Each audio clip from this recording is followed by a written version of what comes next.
Hello dear students. Today we are going to begin with chapter 3 of class 6. The name of the chapter is Playing with Numbers. As the name suggests, we are really going to play with numbers. Here in this lesson, we will learn all those techniques which will help us to decide very quickly whether a number is divisible by another number or not. Mainly, I'm talking here about large numbers. In order to learn these rules, we have to move step by step. So let's begin.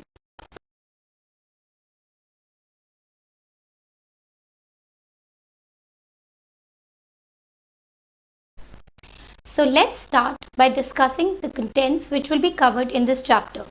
So we will be beginning with or we will be playing with factors and multiples of a number.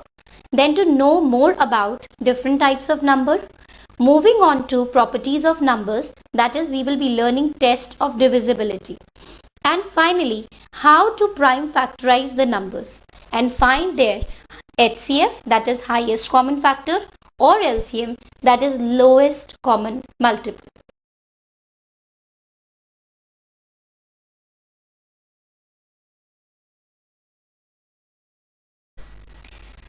Now let's discuss about the first topic, that is factors and multiples. What does factor mean? Factor means the table in which the number comes. For example, on the screen you can see factors of 6. So 6 comes in which table? It comes in the table of 1, 2, 3 and 6 itself. So we can quickly analyze that 1 is a factor of every number, while every number is a factor of itself. Every factor of a number is an exact divisor of that number. And moving on, every factor is less than or equal to the given number. For example, the factors of 6 are 1, 2, 3 and 6. So 1, 2, 3 are less than 6 while 6 is equal to 6. Now, number of factors of a given number are finite. That means we can count them. Moving on to multiples. What does multiple means? Multiple means write the table of the given number. You can see the multiples of 6. 1 times 6 is 6. 2 times 6 is 12. 3 times 6 is 18 and so on. So we have analyzed quickly that the number of multiples of a given number is infinite. That means they keep on going. Every multiple of a number is greater than or equal to that number. And every number is a multiple of itself. Now we will see the comparison between the properties of factors and multiples.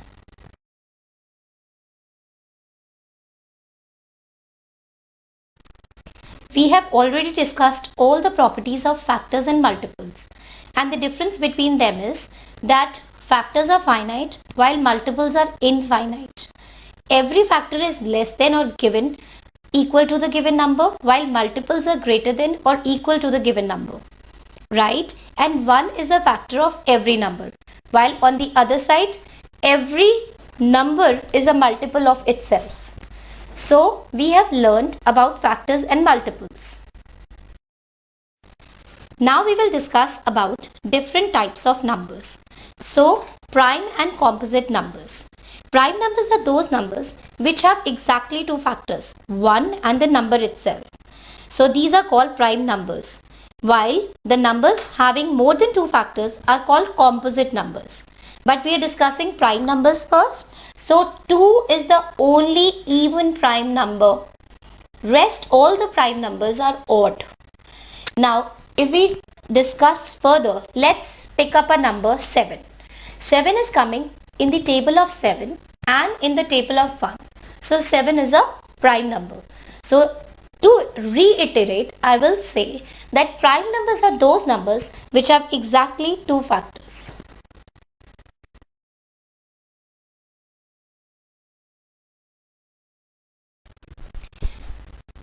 A Greek mathematician, Eratosthenes, in the 3rd century BC, gave us a method to calculate prime numbers between 1 to 100. It was quite simple. First he crossed out 1 because 1 is a unique number, I already told you. It has only one single factor, that is 1. That is the reason it is neither prime nor composite. Then we will encircle 2, cross out all the multiples of 2 other than 2 itself. That is 4, 6, 8 and so on. Now you will find out that the next uncrossed number is 3. Encircle 3 and cross out all the multiples of 3 other than 3 itself. The next uncrossed number is 5. Encircle 5 and cross out all the multiples of 5 other than 5 itself. Continue this process till all the numbers in the list are either encircled or crossed out. All the encircled numbers are prime numbers and all the crossed out numbers other than 1 are composite numbers. This method is called sieve of Eratosthenes. I have already told you that numbers having more than 2 factors are called composite numbers. So let's begin with number 3. If I talk about number 3, because I already told you that 2 is the only even prime number, 3 is also having only 2 factors, that is 1 and the number itself 3. So 3 is not a composite number. Then we move on to 4. 4 is the smallest composite number. It has got more than 2 factors. It comes in the table of 1, 2 and 4. So 4 is a composite number. So numbers which are having more than 2 factors are called composite numbers. Now we will be discussing about another set of numbers which is very important for us to know, because many concepts of this chapter are related to these kind of numbers. So we begin with even and odd numbers. So any number which is divisible by 2 is called an even number. For example, 2, 4, 6, 8. Any number which is not divisible by 2 is called an odd number. For example, 1, 3, 5, 7 and so on. Then we have co-prime numbers. So any two numbers not necessarily prime. Any two numbers not necessarily prime having a common factor as 1 or their highest common factor is 1, then these are called co-prime numbers. Let's take an example of 7 and 5. So 5 is coming in the table of 1 and 5, while 7 is coming in the table of 1 and 7 itself. So these are two prime numbers having a common factor of 1, so they are called co-prime numbers. But I told you that the numbers may not be necessarily prime. So if I talk about 7 and 9, 9 is not a prime number. So 7 comes in the table of 1 and 7, while 9 comes in the table of 1, 3 and 9. Then also the common factor, the highest common factor between the two is 1. So these two numbers are also called co-prime numbers. Then we have twin prime numbers. Here it is a condition that both the numbers should be prime. So two prime numbers with a difference of 2 among them are known as twin primes. For example, 11 and 13, both are prime numbers and the difference between these two numbers is 2. Moving on, we have a perfect number. A number for which sum of all its factors is equal to twice the number is called a perfect number. The best example of this number is 6. So if I write the factors of 6, it is 1, 2, 3 and 6. So if I add 1, 2, 3 and 6, it comes out to be 12, which is twice of 6. So 6 is a perfect number. Now you can find as many perfect numbers you like.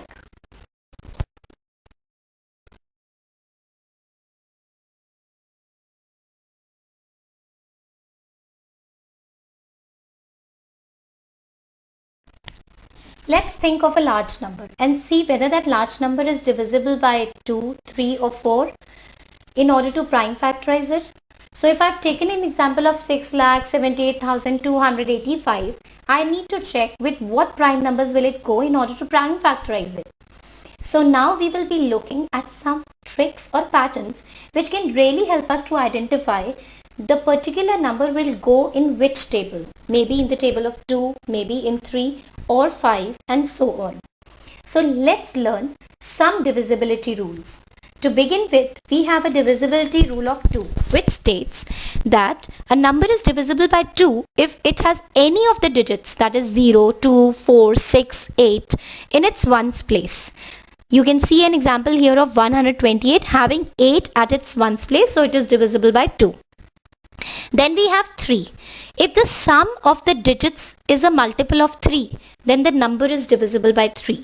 You can see in an example here 381. The sum turns out to be 12. If it is divided by 3, it will give you 4. So it is divisible by 3. Then we have 4. a number with 3 or more digits. This is very important.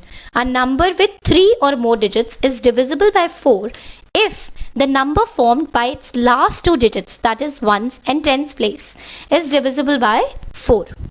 You can see here it is a 4-digit number, 1312. The last two digits are 12, which is a multiple of 4. So the whole number, that is 1312, is divisible by 4. Then we will check the divisibility rule of 5.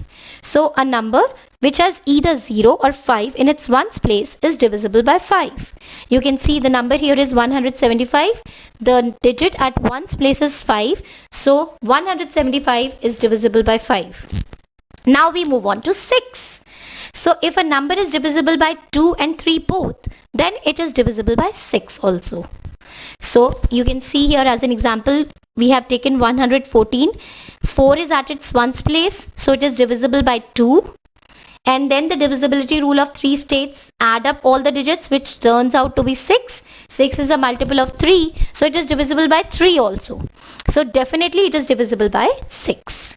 When we talk about the divisibility rule of 8, again, a number with 4 or more digits is divisible by 8 if the number formed by the last 3 digits is divisible by 8.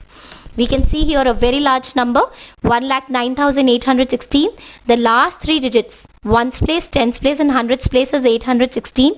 It is divisible by 8. We are dividing it in a very traditional manner by 8.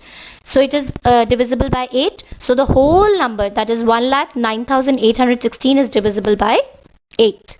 Then we move on to 9. 9 is a brother of 3. If the sum of the digits of a number is divisible by 9, then the number itself is divisible by 9. You can see here 1629 is the example taken. You add up all the digits. 18 is the sum of all the digits. 18 is a multiple of 9. So the number is divisible by 9. Last but not least on the screen is 10. A number which has 0 at its ones place is divisible by 10. So you can see here the example is 220, which is having 0 at its ones place. So 220 is divisible by 10.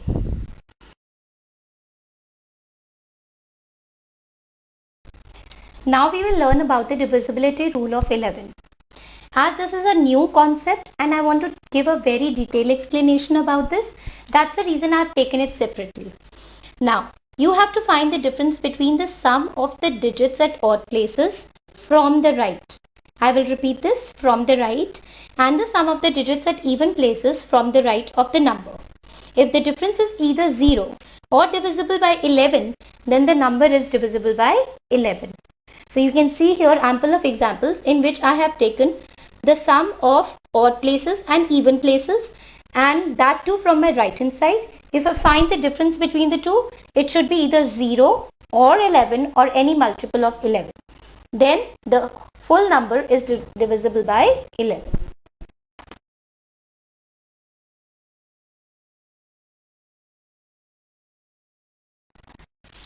Now we will be learning about some more rules of divisibility. The first rule says if a number is divisible by two co-prime numbers, it is divisible by their product also. Very true.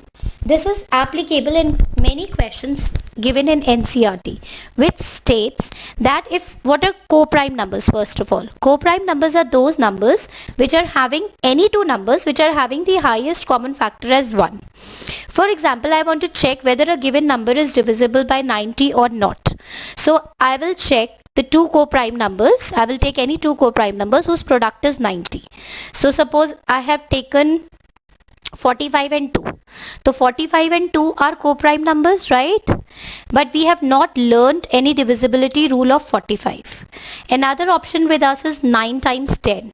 We have learned the divisibility rules of 9 and 10 both. So we can apply that. First we will check whether 9 and 10 are co-prime numbers. Yes, they definitely are. Because the factors of 9 are 1, 3 and 9, while the factors of 10 are 1, 2, 5 and 10. So the highest common factor between the two is 1. So in order to check whether a given number is divisible by 90, we will check whether it is divisible by 9, further whether it is divisible by 10, and if the answer is yes in both the cases, then it is divisible by 90. Another rule says if a number is divisible by another number, then it is divisible by each of the factors of that number. For example, any number is given to us and the number is divisible by 18. Now what are the factors of 18? 1, 2, 3, 6 and 18 itself, right? So all the factors which are of 18, the given number is divisible by 18, so it is divisible by all its factors.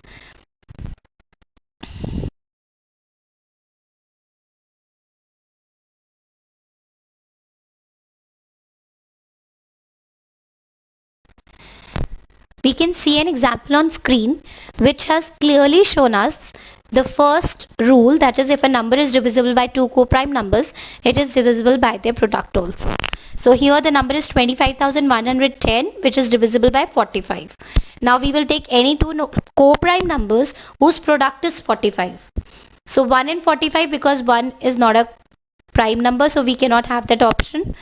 And then we will go on to 5 times 9. Let's check whether 5 and 9 both are co-prime. Yes, they both are co-prime. So as they both are co-prime and we know the divisibility rules of 5 and 9 very nicely, we will apply on this number.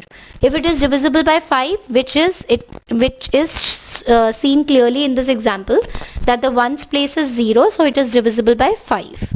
And if we add up all the digits, that is 2 plus 5 plus 1 plus 1 plus 0, it turns out to be 9, and 9 is a multiple of 9, therefore it is divisible by 9 also. So for 25,110 is automatically divisible by 45.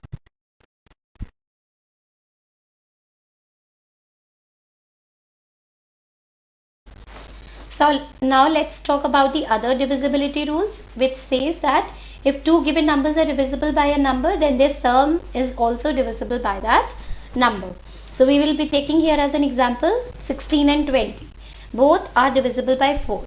So the number 16 plus 20, that is the sum turns out to be 36, is also divisible by 4, right? Now if I go on the second rule, that is if two given numbers are divisible by a number, then their difference is divisible by that number. So I've taken here as an example 35 and 20. If they both are divisible by 5, 35 as well as 20. If I found the difference between the two, that is 35 and 20, which is 15, 15 is also divisible by 5.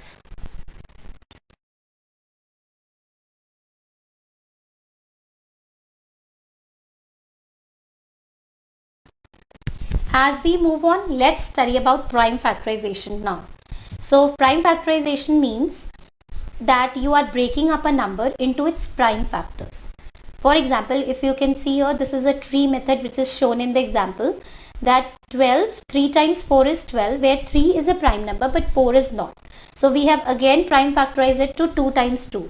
So the prime factors, when we find the product of these prime factors, that is 3, 2 and 2, we get the answer as 12. So we will learn how this process of prime factorization really help us in finding out highest common factor, that is HCF, or lowest common multiple, that is LCM.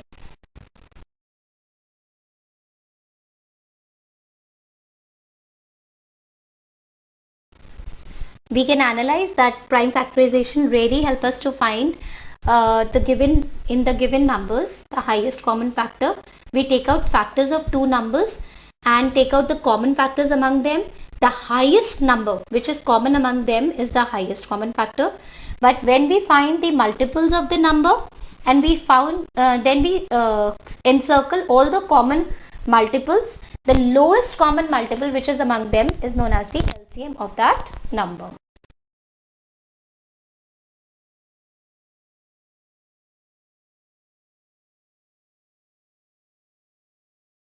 So here we can see HCF stands for highest common factor. The greatest number, that is a factor of 2 or more numbers. Here I have taken an example of 12 and 16. 12 comes in the table of 1, 2, 3, 4, 6 and finally 12. while 16 comes in the table of 1, 2, 4, 8 and 16. So the common factors between these two numbers are 1, 2 and 4. But the highest number which is among 1, 2 and 4 is 4. So it is known as the highest common factor.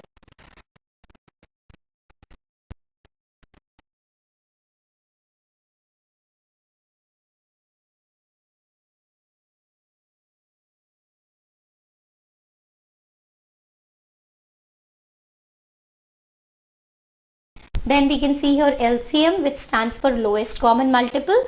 The smallest positive number that is a multiple of 2 or more numbers. Here I have taken an example of 3 and 5. I have shown you the multiples of 3, which are 3, 6, 9, 12, 15 and it keeps on going. While multiples of 5 are 5, 10, 15, 20 and it will also keep on going. Here the first common multiple which is shown is 15 and that is the lowest multiple also. So we need to find the LCM. Lowest common multiple here is 50 in this screen.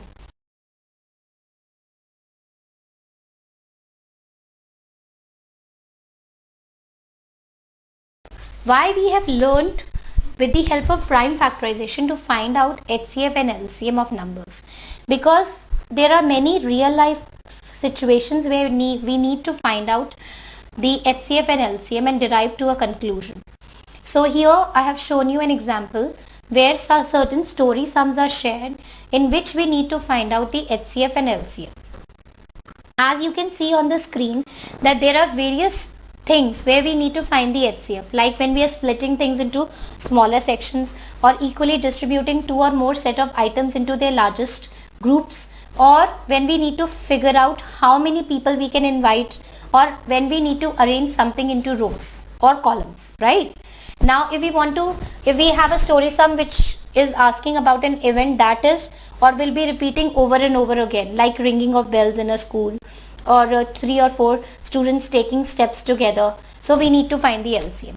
When we need to purchase or get multiple items in order to have enough quantity, or to figure out when something will happen again at the same time. So in all these cases we will find out the LCM in real life situations.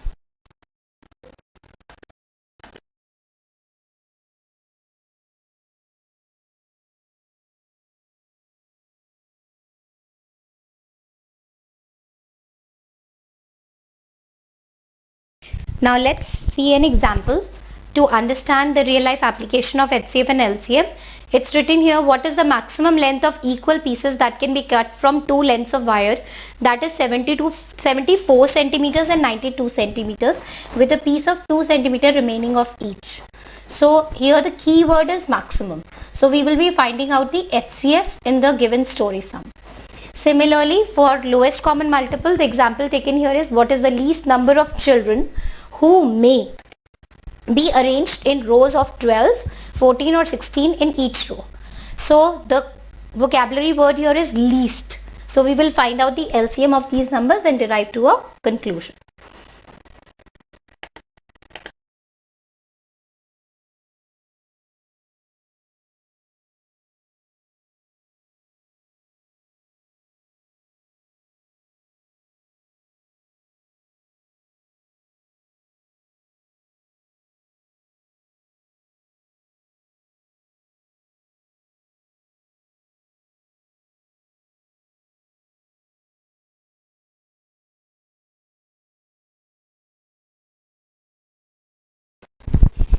A quick recap of the journey of the chapter which we have already covered.